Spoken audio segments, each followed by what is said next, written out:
edition, and a lot of people are getting confused. They don't know. They think that it's the same basically, and it's not. When we revise, we are looking for the content. Okay, so in this case, we're talking a 5-paragraph essay, and what do we need? We start with what we start with. First sentence. Hook. Hook. First sentence is the hook. I have the hook. Okay, good. At the end of my introductory paragraph, I find the heart of the essay, which is the thesis statement. Okay, very good, nice. What else do I need? 3 topic sentences, okay, 3. So, topic sentence 1, topic sentence 2, topic sentence 3. Very good. And the development of the supporting paragraphs. Finally, I get the inverted funnel, and then here I got the Hawaiian cousin of the hook, right? Which is the closer. Very good. So, content-wise, this is a 5-paragraph essay, 5-paragraph argumentative essay. So, do I have the hook? Do I have the statement? Very good. I have this. Nice. Content-wise. Now, once I have fixed the content and everything is okay, I go into the edit part. Edition is is dealing with the format, okay, with the outside. So, do I have a cover page? And now we're adding, so we have cover page. We make sure that we are following APA. APA, that's we're talking about the formatting, correct? So what do I have first? On the first page, so that's page 2, page 1, cover page, running head, title, Here I write the title again, and then I start, remember, how do you recognize a paragraph? Because there is an indentation. So, indented, and I start writing, and that could be first one, second paragraph, third, okay, second, third, introductory, first, second, third supporting paragraph, my conclusion. Okay, so format, APA. And apart from that, I'm dealing with grammar. I am dealing with style. I am talking about word choice, vocabulary. And when talking about grammar, there are a lot of things to take into account. Okay? So, for instance, commas, punctuation. Let's go. Punctuation.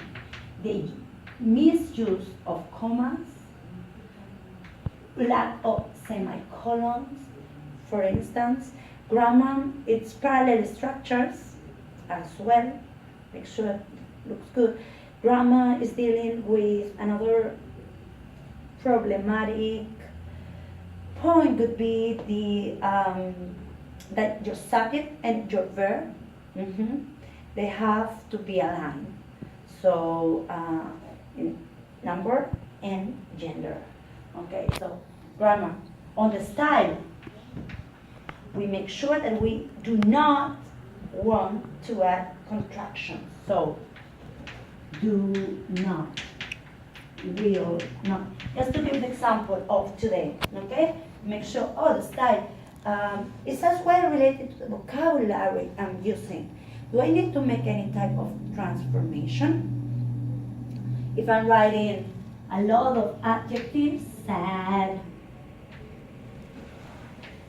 or verbs, transform, what do I want to that? I want to have like a higher level style, more formal, because the audience, you always have to take into account your audience, is the academic community, correct?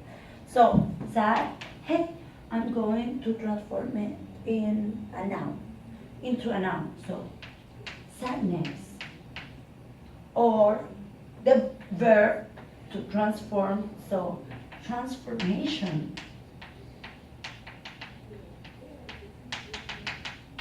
Hey, I want to add more adverbs all over my paper. Make sure I add adverbs that are going to modify verbs and another adjectives and another adverbs too.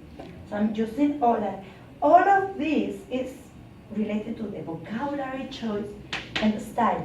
When we talk about that, we say grammar, style, so it's formal, vocabulary. Vocabulary is what we are talking about, avoiding what? Repetition.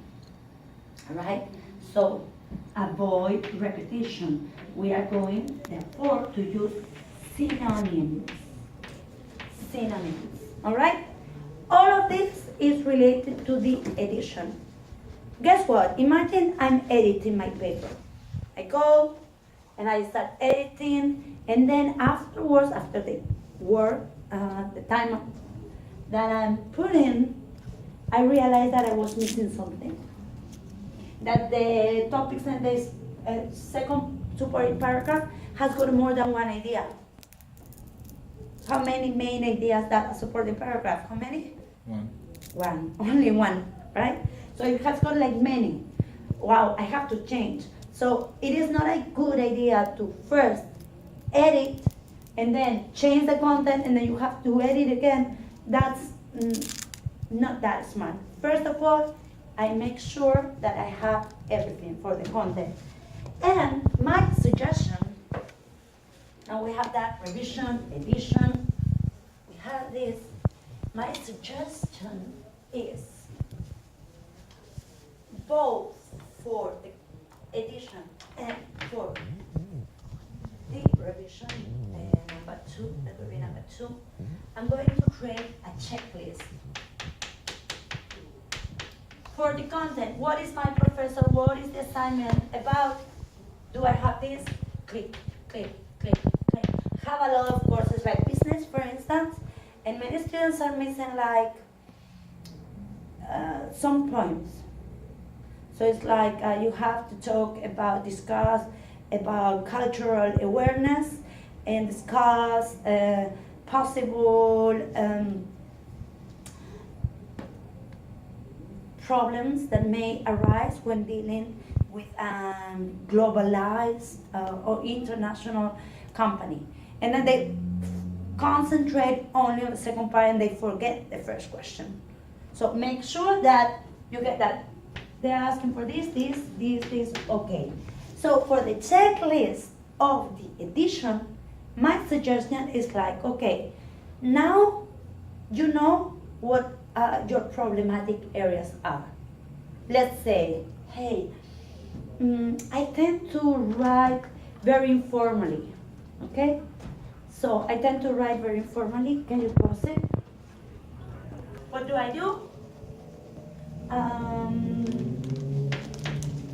I tend to repeat. So repetition. I tend to misplace my commas. Oh, I have problems with commas, let's say run-ons. Another basic mistake or common mistake, linking words. Get punctuation, full stop, but I'm not adding fanboys or one of the transition words, okay? So,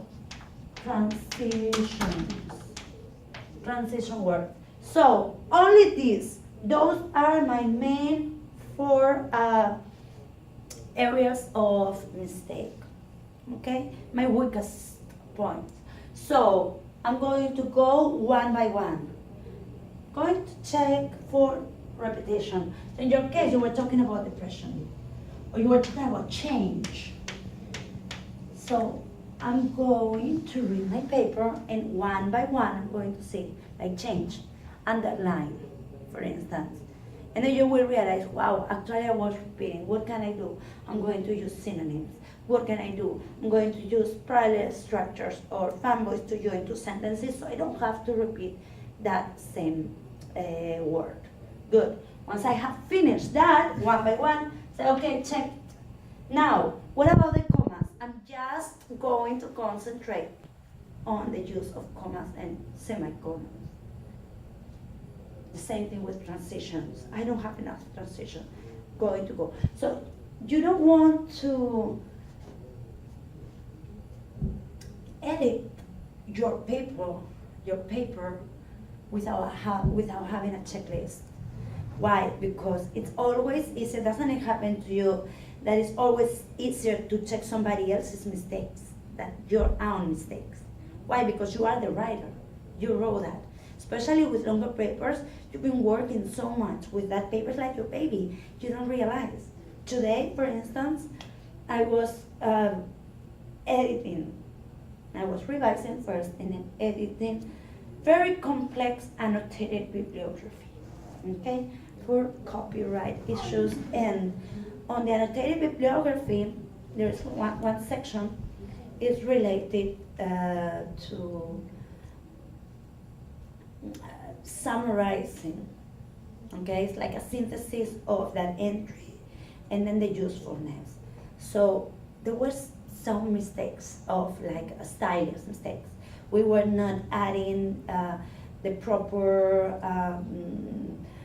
use of like articles. So D, for instance, we were lacking that, or some parallel structures, it was not consistent all over. I gave that to one of my best students and say, okay, can you read this, print it?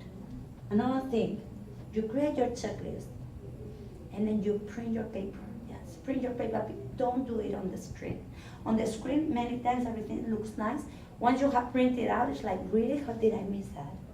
All right? Mm. So print it and then go over the checklist. Have somebody else as well to overview. A second pair of eyes is going to be helpful. And there was like a couple of mistakes. I'm talking about on that 7 pages of annotated bibliography, there were like only like 5 errors, but it was like something very important. I could not have any mistake at all, you know? Mm. So that's why go one by one. Look for that over your checklist and then you will be fine. Thank you.